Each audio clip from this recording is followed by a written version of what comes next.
This podcast has mature language, not intended for underage viewers.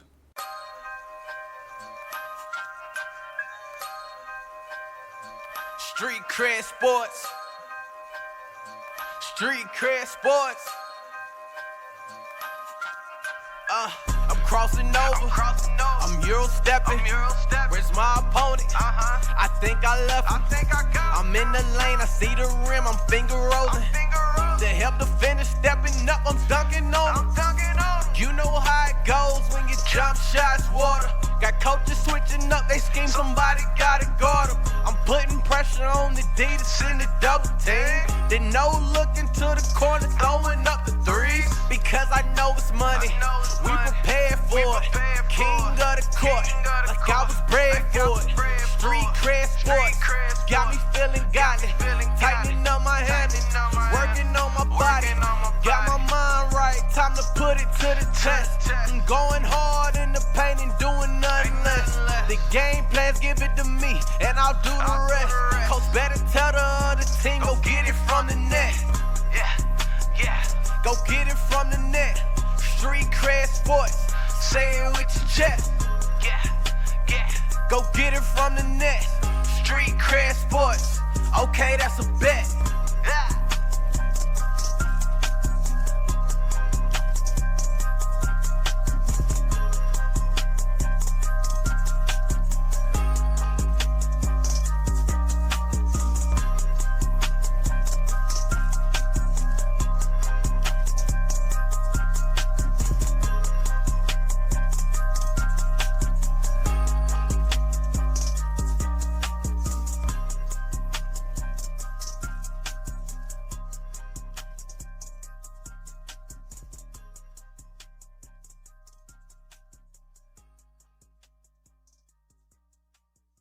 Hello, and welcome to another episode of Time to Ball.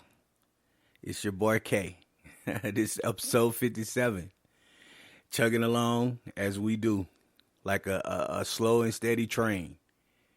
We do stop, but we don't stop for long. Hope everybody is doing well. It's warming up.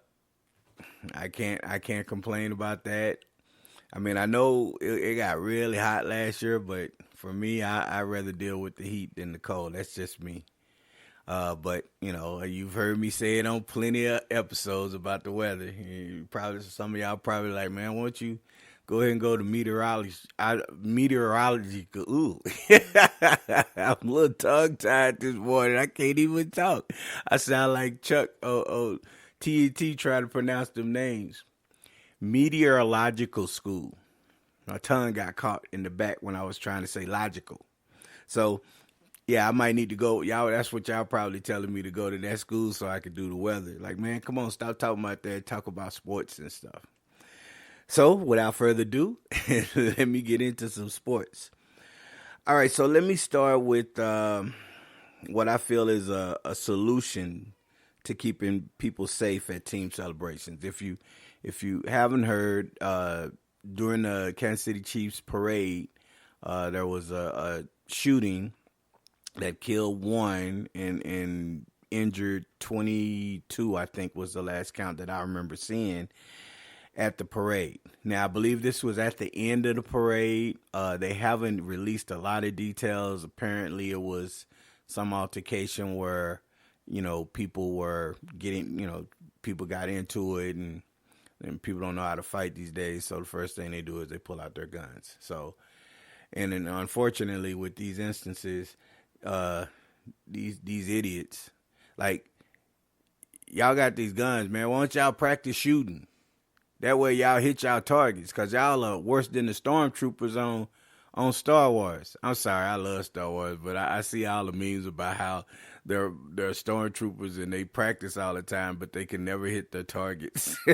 So I didn't think about it till I saw a meme about it not too long ago. But, on a serious note, hit your target. Of course I don't want people to be shooting each other, but damn, at least hit who you trying to hit and stop, hitting the innocent people. If two people draw on each other and they shoot each other and, they die or whatever, then okay, that is what it is. But when you shooting and then people who have nothing to do with it are shot and killed, such as the DJ lady, that was up there, man. You can't. It's terrible. So allegedly that was some kind of altercation, and that's what started everything. And they eventually caught him, and they're being charged. So I propose that instead of having it through the city, because the reality is, I also heard that Kansas City is an open carry organization or state, and if you don't know, open carry means that you can openly carry a firearm as long as you're legal to have a firearm. But I mean that didn't do anything, because mostly people there were there to have a good time. They weren't drawing their weapons for some, for something to happen. So in a city, when you're doing stuff downtown, they had over 800, law enforcement presence from all levels to try to keep everything safe. But when you're having a crowd of like 250,000 or plus or something like that, 100,000 people. I think it was a lot of people. I haven't looked to see what the numbers, but when you look at it, you figure it was a lot of people, so that 800 is going to be spread thin to try to keep everything in order. So anybody can come from anywhere with a gun or knife or bomb or whatever, to cause harm to someone else. Why don't you just have it at the stadium? You have it at the stadium, and you can have the parade start in the parking lot, per se. Drive them down through the parking lot area, and then into the stadium, and then where they set up, and then the crowd could come in, and obviously you're not charging them because you wouldn't charge them in the city. So you have it at the stadium. Now, all of those law enforcement, they're checking everything. It's just like a regular game. Now, y'all can't come in with no regular bags. The same rules apply if you're coming in a regular game. Let them control that. Maybe you don't sell beer, so people aren't acting up and getting drunk. But maybe they come in, they sit down, they celebrate, and they do it like that. To me, now you can control things, because the reality is, man, people not going to stop robbing people. They're not going to stop having conflict, beefing, and trying to kill each other. That's not going to happen. As much as we would love for it, it's been happening since the dawn of time. So rather than try to eliminate, guns and stuff like that, even if you do that, people still going to find a way to be violent. Control the situation. It's my house. It's my rules. You want to come in? Nah, bro. I don't care who you are. Unless you part of security, police, you can't come in with a firearm. Right? Go. If you don't like it, go check with the owner. But if you're coming in here, there are no weapons. The same thing you do.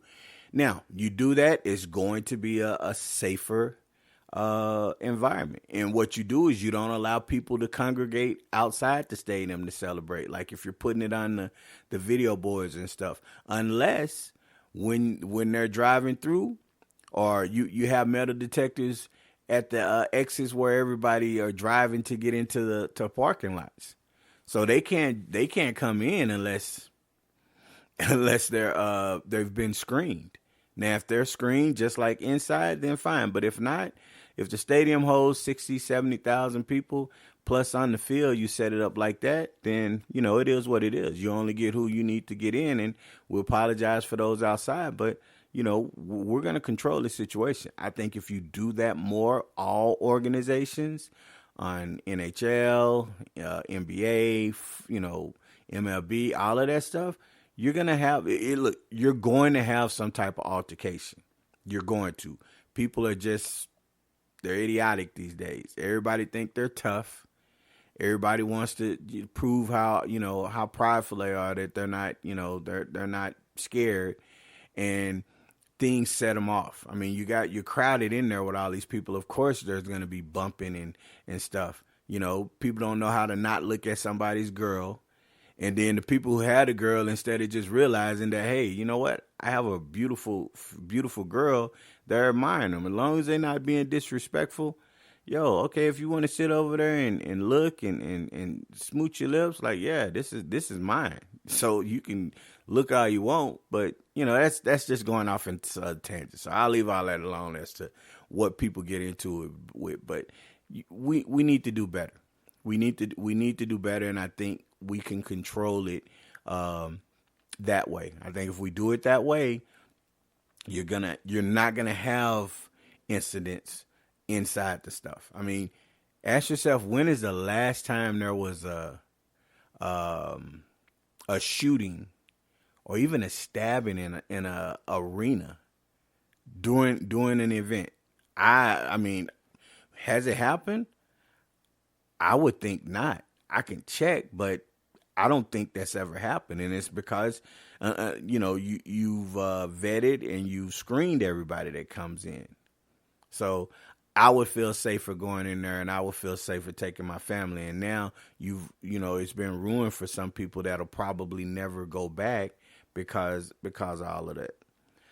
All right, so now I'm on the solution phases. Let me go to my All-Star game fixes. If you watched the All-Star game, the NBA All-Star, you were disappointed. Now, I think it was, I know everybody's like, man, it was 200. They scored 211 points. I actually thought it was cool because in my head, it's like, I wonder if they could score 200 points. So they scored 200. Like, hey, it's kind of crazy to see 200 points. But obviously, you have to let a lot of stuff go. The days of them playing competitive are gone. Now the guys like, well, we're tired. We don't want to play. And, I think Anthony Edwards said something like that. Well, this is supposed to be our break. Well, okay, if it's your break, then don't go. Just say, no, I'm not participating because it's my break. You don't get those all-star accolades. Let somebody who really wanted to get in there and play hard. So, the dunk contest, it is what it is. The 3-point contest was good. The skills contest was, it was a little bit too long, but it was cool. The Rising Stars, I didn't get a chance to see. The celebrity game, I didn't get a chance to see, but those were what they usually are. The Steph and Sabrina was really good. I've heard people there have been some arguments about it. And sometimes it's like, man, why do we even have to argue? Like, I heard somebody saying, oh, well, they tried to put this together. No, my understanding, and I remember seeing Sabrina when she shot it. Sabrina, after she had at the WNBA, when she hit those afterwards, I think Steph's quoted as fire, and like, man, you hit like 33 out of 35 or 35 out of 37, I think is what it was. But it was an insane number. And she said, yo, let's see, let's go. Let's get in the gym and see who it is. For her, she probably just meant, let's get in the gym, Steph. Hey, I want to shoot against you and see where I'm at. It was just about competition. Now, the fact that they brought it into what they did was fantastic. But I don't think it was something where the NBA tried to force it. I think it was her and Steph kind of complimenting and trash talking each other in a cool way that started it. So let it breathe. Let it go. So for all of y'all who didn't like it, then that's fine, man. But sometimes you don't have to tell everybody how bad you hate it. Just like, man, I wasn't feeling it. Okay, all right, that's cool. You can move on. But to the game, here are a couple of fixes that I would propose. I would say, make it a bye week, meaning there's just a bye week. There's no games. There's nothing. So those guys get that whole week off. The NBA teams all get it off. So there's no All-Star weekend, which means there is no All-Stars. You don't get to choose All-Stars. Just leave it as is. It's a bye week, like in football. When there's a bye week in football, you go home, do whatever you need to do. We'll see you in 14 days or whatever it is that you get to be out for. That's one solution. Just don't do anything, right? Now, of course, you can't do that because they're not gonna make any money. Well, sometimes you might need to cut back. Advertisers cut back. They cut back now. Now those checks and stuff, those incentives you get, maybe you don't get them. Okay, so that's one suggestion. Other suggestion I would say would be to have some semblance of it. So I would say like maybe the Saturday, like the Friday Saturday thing where you have the Rising Stars. You can have some of the shooting contests and stuff. You could actually fit all of that in one day. Realistically, you could have the celebrity game at one time, have the Rising Stars like right afterwards, have the skills and all of that stuff after that. Maybe Friday you have some kind of meet and greet with players, who were elected. So they're not playing; they're just signing autographs, talking, hanging out, and then that's it. It's a Friday thing, or it's a Friday Saturday thing, or it's just a Saturday event. Everybody comes in, the older ones, all stars, they get in and they get out. Right? They still get to enjoy their time. Now, my last suggestion would be so like, how everybody gets selected, right? The fans, the media, the coaches, or the players, they select it, and then I think the coaches select the reserves. So you do it how you do it. You still have the game. After the game, then you select who the all-star players are based on how they played. If you only have, and you could do it with all kinds of system. People are watching the game. People could tell who was really trying to play and who wasn't. So you just watch it and you just, okay, all right, you know what? It was 24 guys who played. Man, it was only 6 All-Stars. So if it's only 6 All-Stars, you elect 6 All-Stars. Those are the All-Star guys, and now those are the ones that are, said to be All-Stars. So they get those incentives or bonuses and stuff when it comes to contract. The other guys, man, it was just a game. Now, if you don't want to play, you don't have to show up. But you make them earn it. You announce the All-Star selection or group, but they're not an All-Star until after they play that game. And it's voted on by everybody. And you vote like, look, these guys were playing. Because it's not competitive. I know it's always been you're not really trying to get hurt. But when you watch how these guys are just kind of trotting and jogging up the court without any defensive presence on them, and it's just layup line after layup line, if you're going to do that, then that's fine. But you can't be charging people money to come sit down and watch it because it's not a game. It's not even exhibition. It's like it's almost like a kind of like a full court game of horse. Everybody like, you go shoot from half court? Yo, I'm shooting from the bench. That was a nice little layup. Yo, I think I could do a layup from the 3-point line. Whatever it is. So I think, they're going to have to figure it out because their ratings, I would say, look, I watch, but I wasn't really, honestly, I wasn't watching the game. I was only paying attention to Chuck and Draymond and Miss Taylor. That's what I was paying attention to.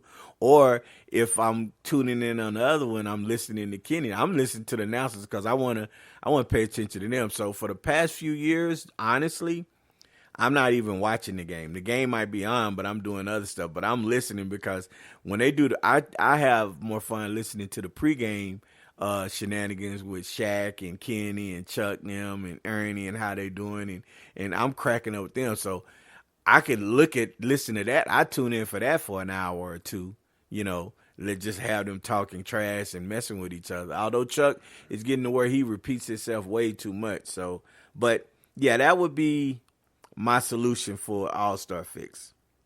Okay. All right, so I've seen some different stuff on Twitter, both locally and nationally, because I am kind of tied into some stuff with things that I'm doing, and on Facebook and Instagram, and I read and I see stuff, and now I'm just confused because I've been evaluating for the past year, and now I'm starting to get invited to stuff to evaluate, which is good because for me, ultimately, like I tell people, I'm not trying to be some national scout that scours the earth for talent. Now, if somebody's going to do that and they're going to pay me a top dollar, then maybe I'll think about it. But my sole purpose is to be able to be able to say, hey, there's this kid at this school here locally in El Paso that can play. And if I put his name out there, or, his stats and stuff, a college or, another scout is going to repost it or something and call somebody and say, yo, okay, Street Career Sports said this. They value what I say as an evaluator. Okay, that's what I'm trying to accomplish. It's another component to what we do. But I've seen too many people on social media and talking about how many kids are Division I kids. There was somebody in El Paso, they were discussing a kid and they were saying, this kid is a D1. And then this other person chimed in and said that they felt that person was a high D1.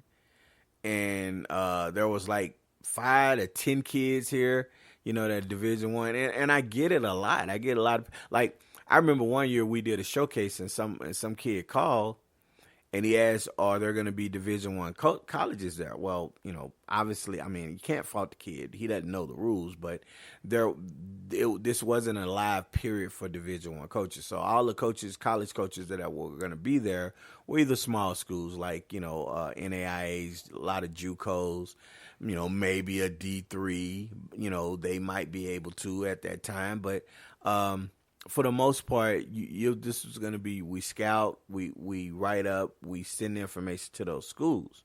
If we identify somebody, we let big colleges know.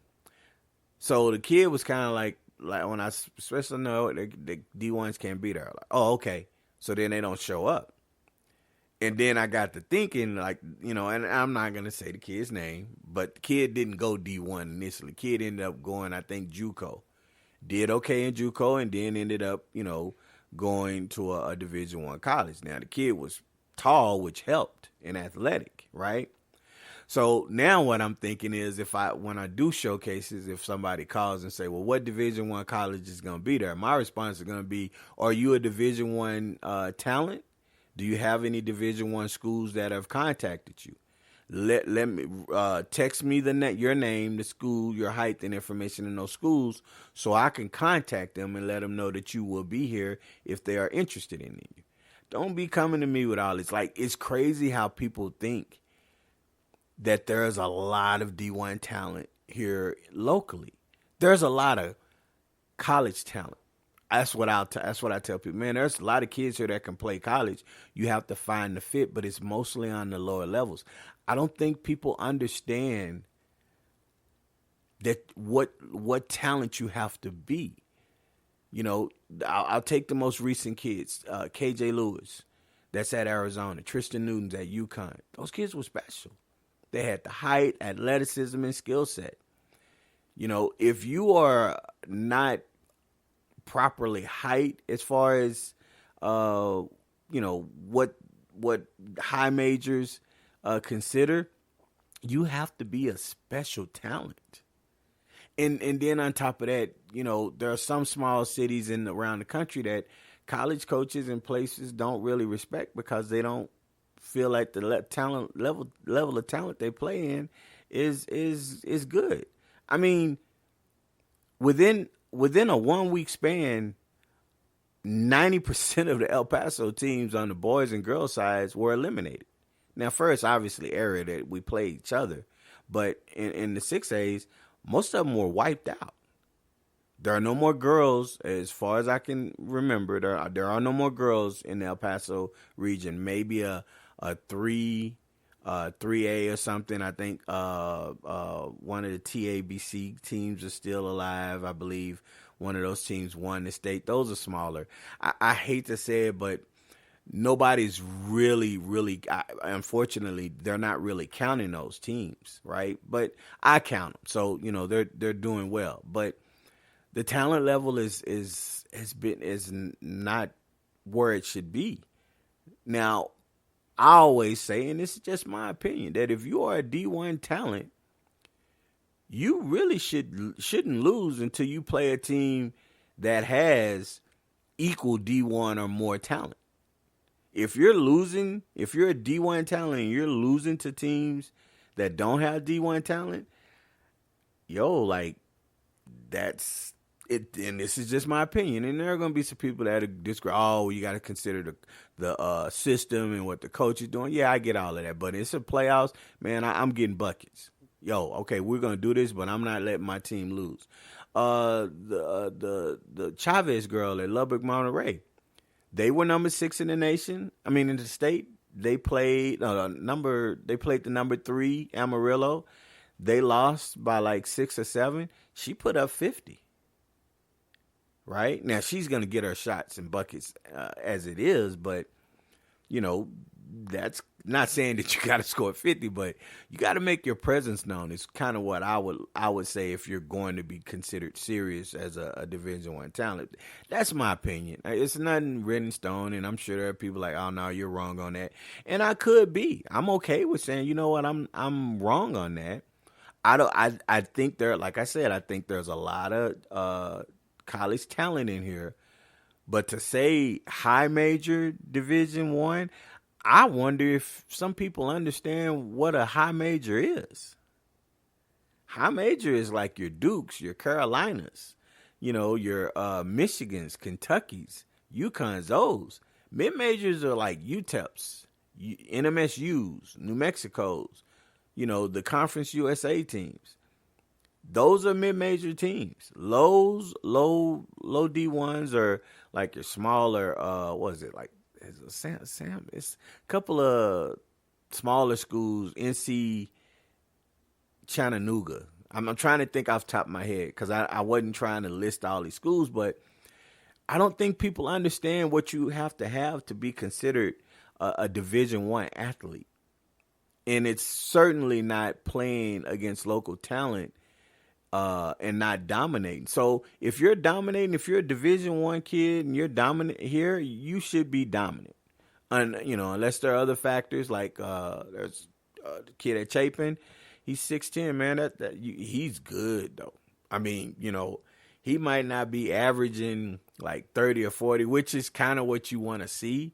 But I've seen him play against elite talent in some earlier tournaments, and he more than held his own.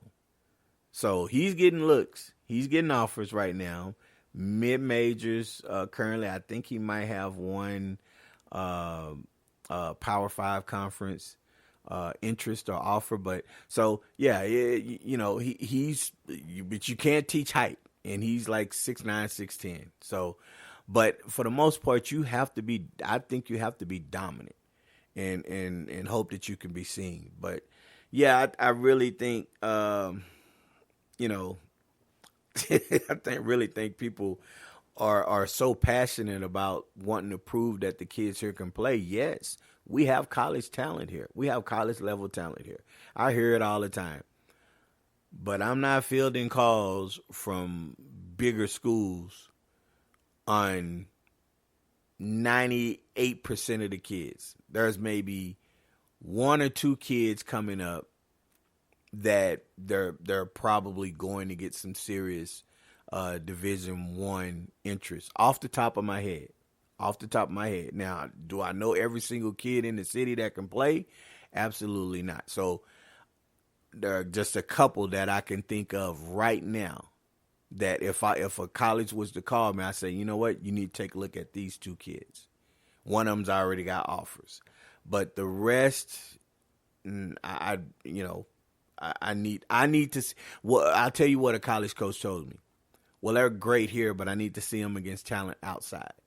So if we put you in a showcase or a tournament against other elite level talent,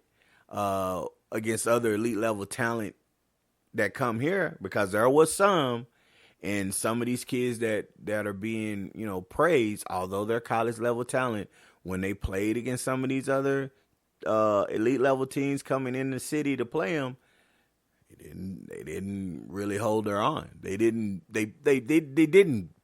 play bad, but they looked more average, and that's the thing that you have to think about. So, yeah, it's a strong discussion, and there'll be people upset like, "Oh, you're hating." No, I'm not hating. If I'm hating, if you figure it's hating, is me hating out of love. I guess that's the best way I can describe it. If you're sitting around here waiting for some D1 offer and you're an unsigned senior, there's probably a 1 in a million chance that you're a Division I player and are going to get seen because you have not put together a body of work that as of right then, as of that point, would interest the school. Now, if doesn't mean you're not, it just means, hey, maybe at this time, maybe I go JUCO or maybe I go D2 if I'm that good. But if you're not getting looks from usually, okay, real quick, this usually how it works. I'm not saying you got to have 400 offers, but usually if you get one, you start to get 2 or 3 offers. And within those offers, you look at those schools offering you, that's probably what level you're on. If you get 3 or 4 offers and all of them are very small schools, some NAIAs, some D3s, some JUCOs, that's probably the level that you are at that moment. It doesn't mean if you went to that school, worked on the development, worked on playing against college kids, that in a year or two you could look to go into the portal, or now maybe a Division II or a Division I school sees you and wants to bring you on because they figure you're a little bit more polished. That's perfectly acceptable, especially with the portal now. But you can't be getting only small school looks and going around talking about, I'm a Division I player. No, you're not. As of right then, you're not. I'm not saying you can't be, but as of that point in time, you ain't got no looks Division I. And if you send me film and I send it to a couple of Division I schools, sometimes that answer is not going to be as nice. Like I was talking to I was communicating with an NBA scout on some kids, and the scout analysis, although I wasn't 100% agreeing with it, the analysis was kind of bad on what they were looking at and what they saw, right? So sometimes the truth is not something that you got to be all hurt about. The truth sometimes can be, I need to get better. Get better. Okay, so that's all for my ranting and raving. Let me get on to my basketball ideology. All right, so I got asked recently. I have a couple of kids that get an interest, and they'll probably sign, in the next couple of weeks. And the discussion was, are you going to be playing? What are you going to do? You're going to be playing. If you sign, you committed, or you're going to play with your city league team, or you're going to play on a travel team, and my advice, and this is just me, this is how I view it. I think if you've already committed and you sign, I think you should start your process to get ready for that school. Now maybe you can play a pickup game here or there, but I would be selective in where I played. I wouldn't just play anywhere with, people that don't really know what they're doing or how to play. I would look at playing with, maybe other elite level kids that are about to play, because when you play, you know what you're doing. I was, I've counseled kids before and say, look, call a school, get their off-season development plan and start to work on it. Do the things that they're going to be needing you to do. Find out about that offense, what role they're going to want you to do, okay? And all of that stuff, okay? I'm giving a little free access. I know I said I wasn't, but I'm just trying to make a point. But, you do those things, and then you're ready, because sometimes they want you to report during the summer. They don't want you to report late. You got to get in the summer and get acclimated and get all of this stuff going. So, playing with these city league teams and college and travel teams after you've already committed, I don't think helps you, because you need to be on college mode. And I know you can get hurt anywhere doing anything. Lord knows I know that. But I think, and I have to double check this, if you get hurt, playing travel ball or something, that scholarship could be pulled. Yeah, it's going to obviously be the discretion of them, but if I'm a college coach and you get injured playing travel ball, playing in a travel team, my question might be, well, why are you traveling? Because you've already signed with us. So now I might start to think that maybe you were traveling because you're still trying to get a bigger school. right? And then the fact that you're hurt, I might not want to accept that offer because that's a scholarship that I can't use anymore. And it sounds terrible, but look, I had a couple of offers. My coach told me in high school, don't sign because by the time we get to state, which is where we were projected at the beginning of the season, to repeat, I was gonna have a lot of the bigger ones, and I started. I got a couple of some interest letters, and I didn't sign or communicate with them. I talked with one school. It was a D2 I talked to. They called me, and I talked to them. You're excited when you get that was first call I got and everything. So they were starting to trickle in. I was getting a stack of mail. Well, I got hurt, tore my ACL. Man, those phone calls stopped. I remember at my great grandmama's house where I was staying, and I kept looking at the phone and trying to pick it up, make sure there was a dial tone, and then hanging up. Ask my great grandma, the phone is paid, right? The bill is paid. Oh yeah, everything's paid.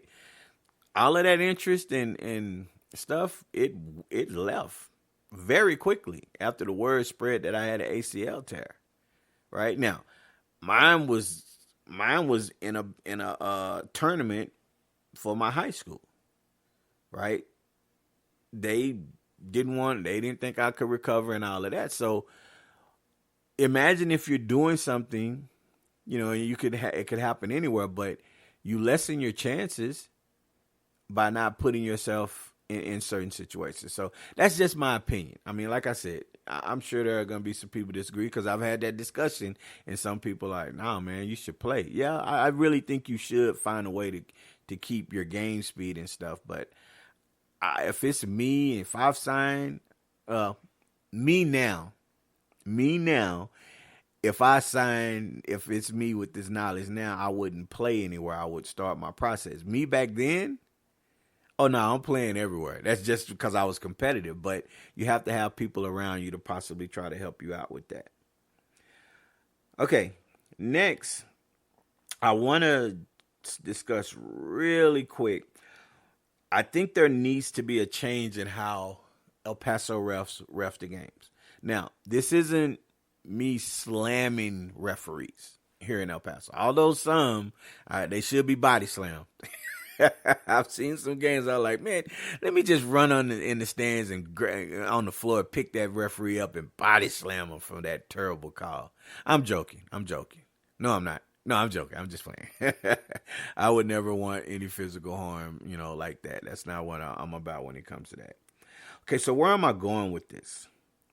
What I hear a lot of when El Paso teams start to get in the playoffs is the refereeing is totally different with how they call.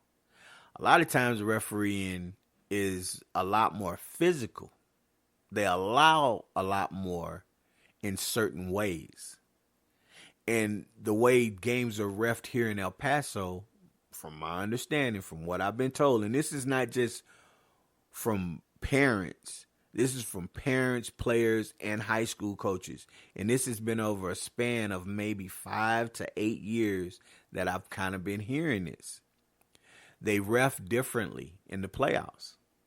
And I think El Paso is the only place that still has kind of the way they ref.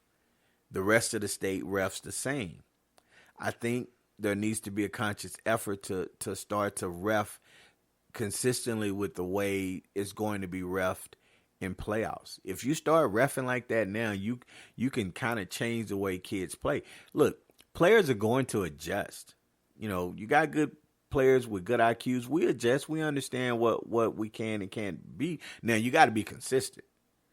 And I've heard that sometimes a lot of these refs in the state tournament are inconsistent, and there's nothing you can do about that.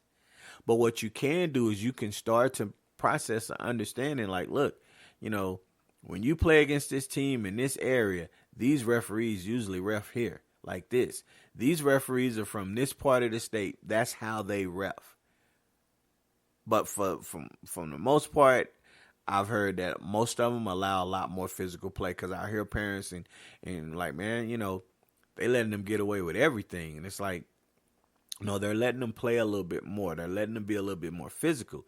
And if up here everything's called where it's touch files and touchy feely and stuff, and they're calling it, then kids don't get used to playing against physical play. When they get it, they're so concerned with why they're not getting calls, they're not playing.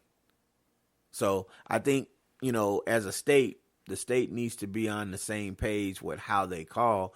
I would say call the same way in the playoffs that you do regular season. Just, and be consistent. And I know it's a little hard because every call is subjective, but I think if the referees are a little bit, I hate to say it, if they're a little bit more to where they can run the floor and get in the spots.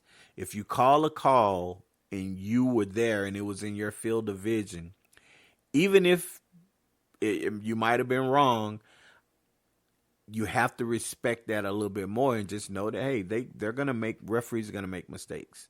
The mistakes that you can't make are the ones when you're not in position. There is no field of sight, so you can't see what's going on. And then you make a call and it's the wrong call. That's kind of where I'm thinking. So I think something needs to to change, because it is, I think it's time for change. So let me know. I know I have some coaches that are on that listen to the podcast. Hit me up either on the comments or let me know what you think. But I think something needs to be done so it can be a little bit more consistent. All right. I saw a Twitter post, and the Twitter post, it was from a college coach. And the question that they were asking on Twitter was, why you think some high school coaches don't help with the recruiting process.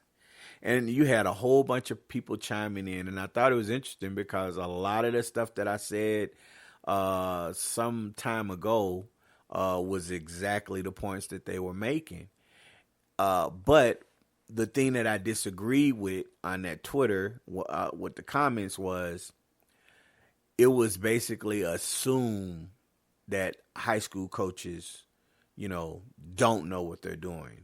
And when it comes to recruiting, and I disagree with that, because I think that you could have a coach that's brand new and they've just been on the high school coaches, but they don't have the connections. I think most of that is the connection part. If you have coaches that have connections, they're going to be able to call different people and say, hey, man, I got a player here. I think he can help you. Now, I do agree some are lazy, because I've, seen and witnessed how some are lazy with trying to help recruiting. Some are lazy, and then some just don't care, right? It's about the program. They don't do those things. And is it wrong? Like, you really can't fault a high school coach. In my opinion, I don't think you can get mad at a high school coach who doesn't try to go that extra mile and get you recruited.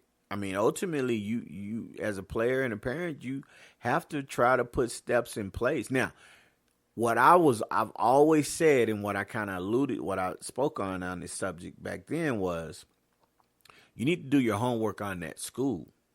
Right? If you're going to that school, that's the school you want to go to, do your homework. Look in the last 3 to 4 years and see how many of the kids played college or got looks. And then find out from those kids and parents if those kids, got looks from the high school. Did the coach call, or were they doing it through travel ball or individual showcases? Then you want to just ask the coach. I mean, really, that's really what you want to do. And just ask them, like, look, I just need to know, so we know what we're doing. Like, what is your process? How do you help the kids? Do you do any phone calls? How do you do as far as helping the recruiting and getting, exposure for my child that's playing here?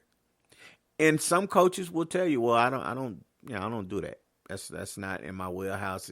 It's too much. It takes too much of my time. Okay. Respect it. Don't catch your attitude. Respect it, because at least you're finding out now than to assume.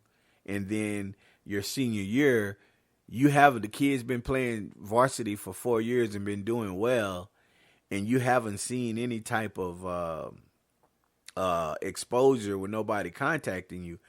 From your freshman to your sophomore year, after you finish your sophomore year, if nothing, and you've been a really good, varsity player as a freshman, as a sophomore, and you got better as a sophomore, and you hadn't seen anything, that should be a light bulb going off saying, okay, we need to make sure we put in more work on our own for this junior and senior year, because we're not going to wait. And some will say, some who don't really know, and this is what I was told. Some that don't really know and say, oh yeah, no, we're going to get you out. We're going to get you this, but they're just saying it. And I think it's really bad. So if you look in their history will tell you what you need to know.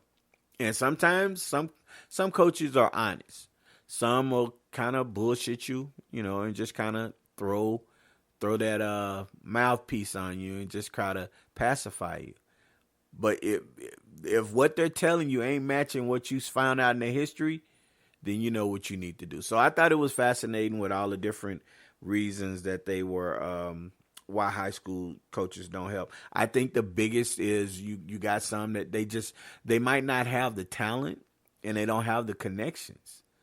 So you can't expect them to be able to call somebody. And that's why I think it's important for coaches to reach out to people like myself and good scouting service. If you have kids, help us by putting them on the radar. Let us know. I don't have any problem making a call or making one tweet or something or saying, hey, this kid is pretty good. Now at the same time, we got to get that kid out to some places where they get to see how really good the kid is. But a lot of time you can recognize talent when you see it.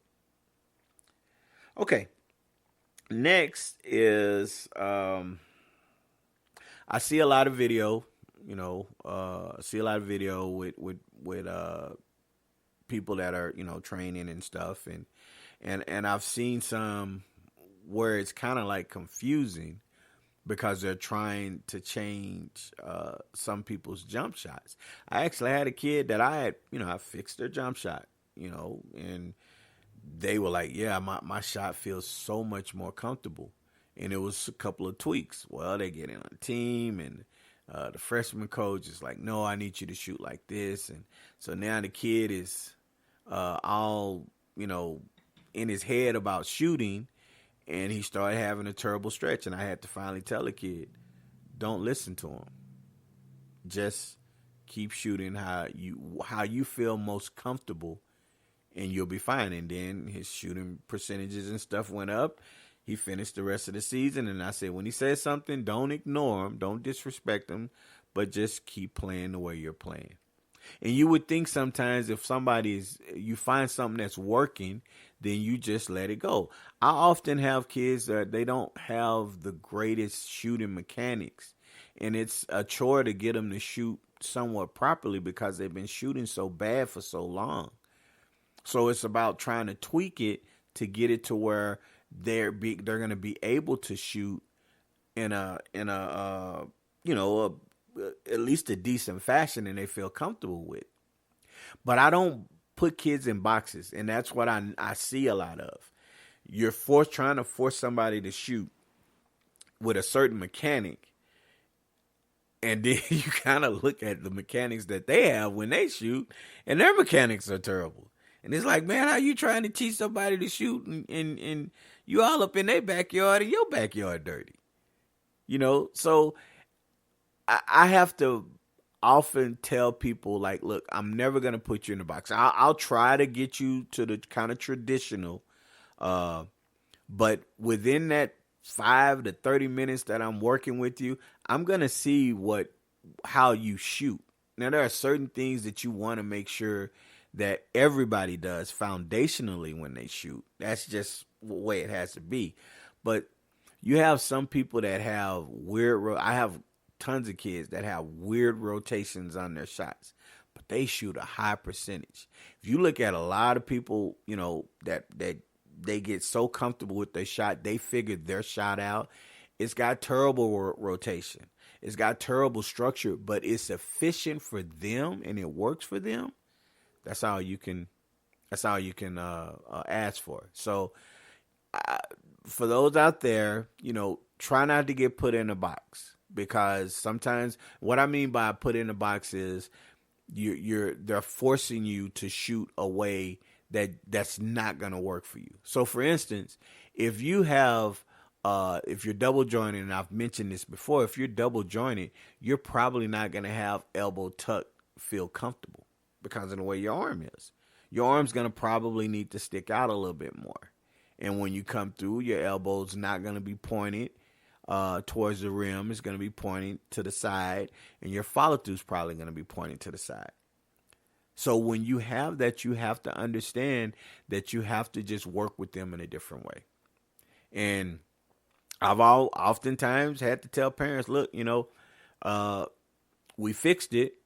So I remember one time I think I contacted the high school varsity coach and kind of expressed to him, like, look, man, I'm not trying to be a pain and stuff, but I've worked with your kid and you've seen how much better this kid is shooting.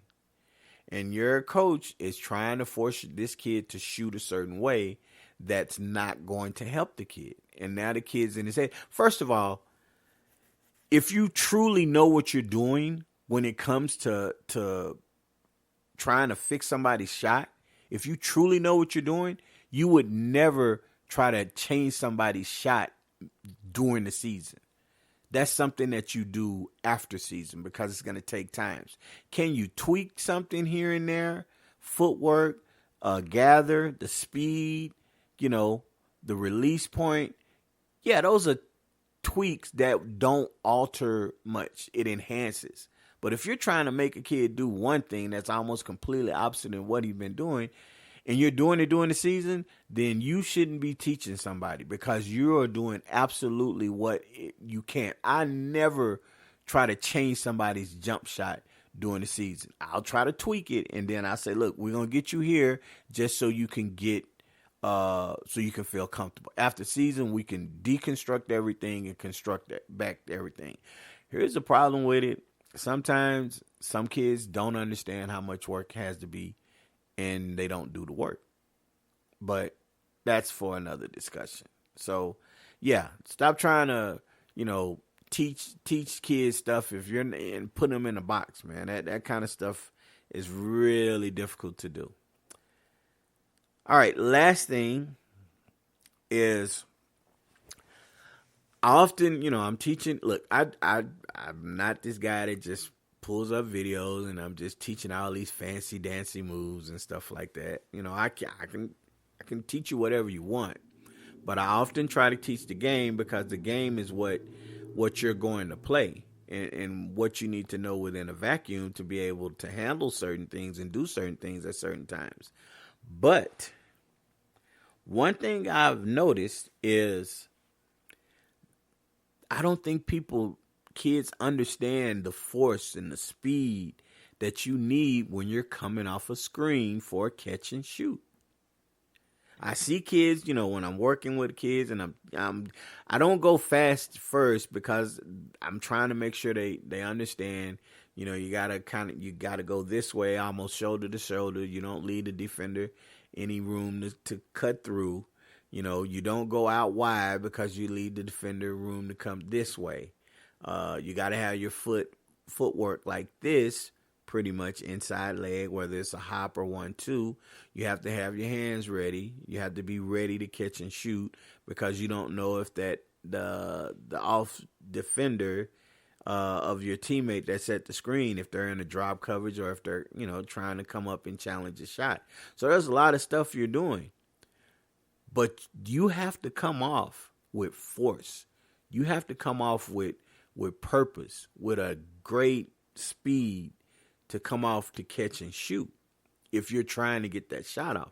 And I was watching, some college games and just watching how hard these kids were working, setting up, and then coming over these screens and trying to get the separation. And the defenders were still, within the vicinity to kind of let the shooter know where they were. But they weren't able to quite contest them because how hard these kids were coming off these screens.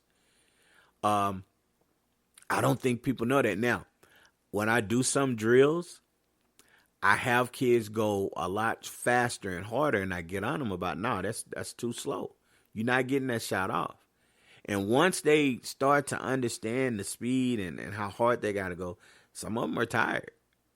And they're tired after going off these screens 2 and 3 times. Not 10 to 20 reps. After 2 or 3 times, once they figure out how hard they got to go, how good they got to have their balance and stuff.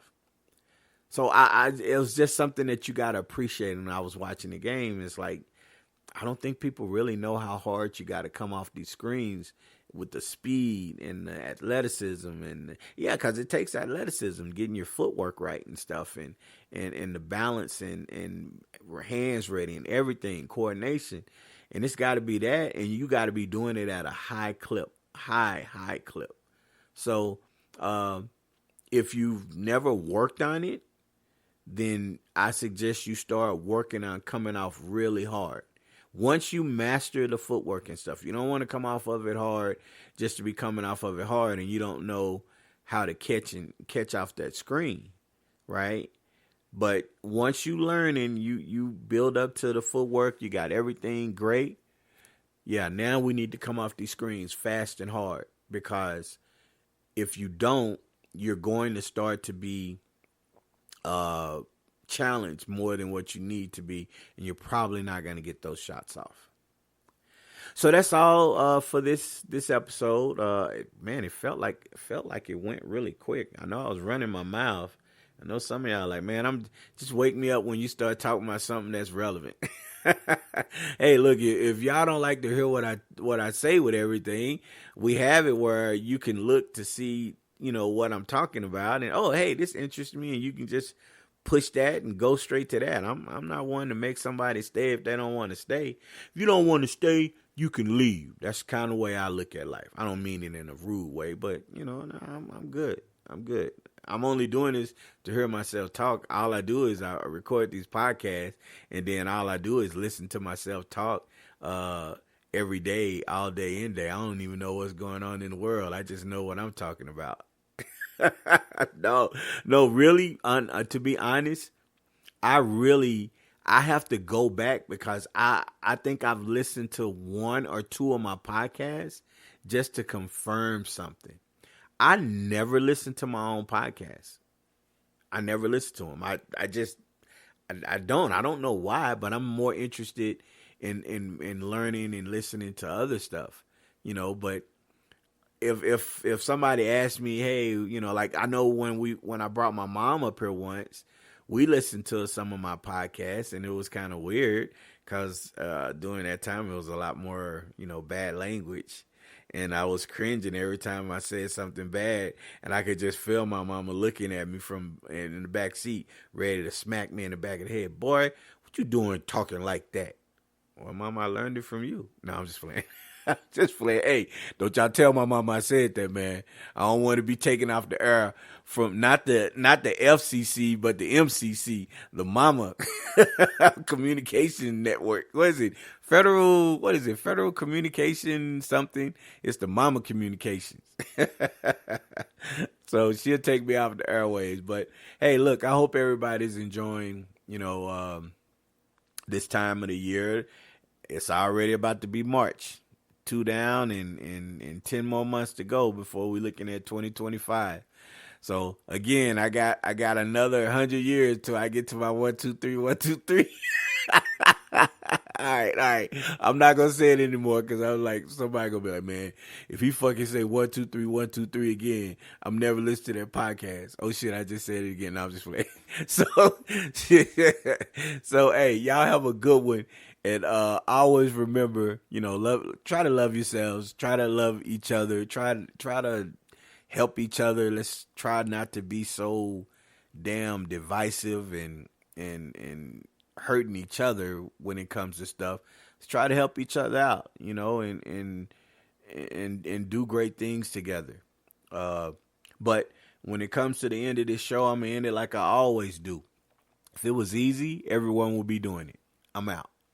Street cred sports, say it with your chest. Yeah. Go get it from the net. Street cred sports, okay, that's a bet.